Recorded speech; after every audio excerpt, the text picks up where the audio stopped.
So we're going to go over to Studio B with Gavin, who's going to walk us through what some of the long-term implications of this closure are. Over to you, Gavin.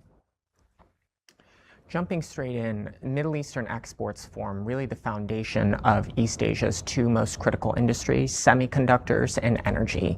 Together, Taiwan, Japan, and South Korea form 51% of global semiconductor manufacturing capacity, and any disruptions in those East Asian semiconductor manufacturing industries will be felt across the globe. Qatar alone supplies 65% of South Korea's helium, important in semiconductor wafer cooling, which leaves South Korea with only 6 months of helium reserves left. Similarly, South Korea imports 98% of bromine, important in semiconductor etching, from Israel.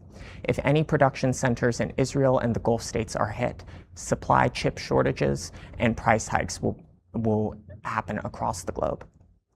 Additionally, Taiwan, South Korea, and Japan rely heavily on imports to meet their energy needs.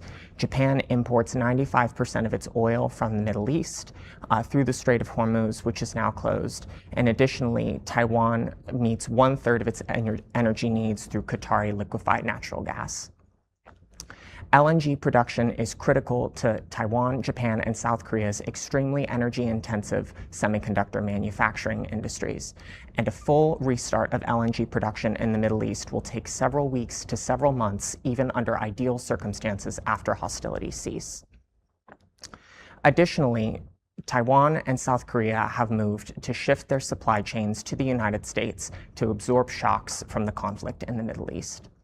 Yesterday, Taiwanese Premier Cho Jung-tai instructed the Taiwanese Ministry of Economic Affairs to import more liquefied natural gas from the Middle East. Additionally, the Republic of Korea National Assembly passed a bill to invest $350 billion into United States semiconductor and energy industries.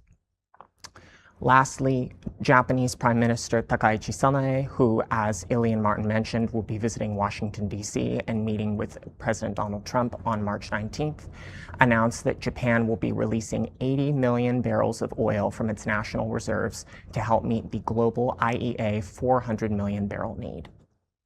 It goes without saying that any disruptions in East Asian energy and semiconductor manufacturing supply chains will be felt across the globe, particularly if the war drags on.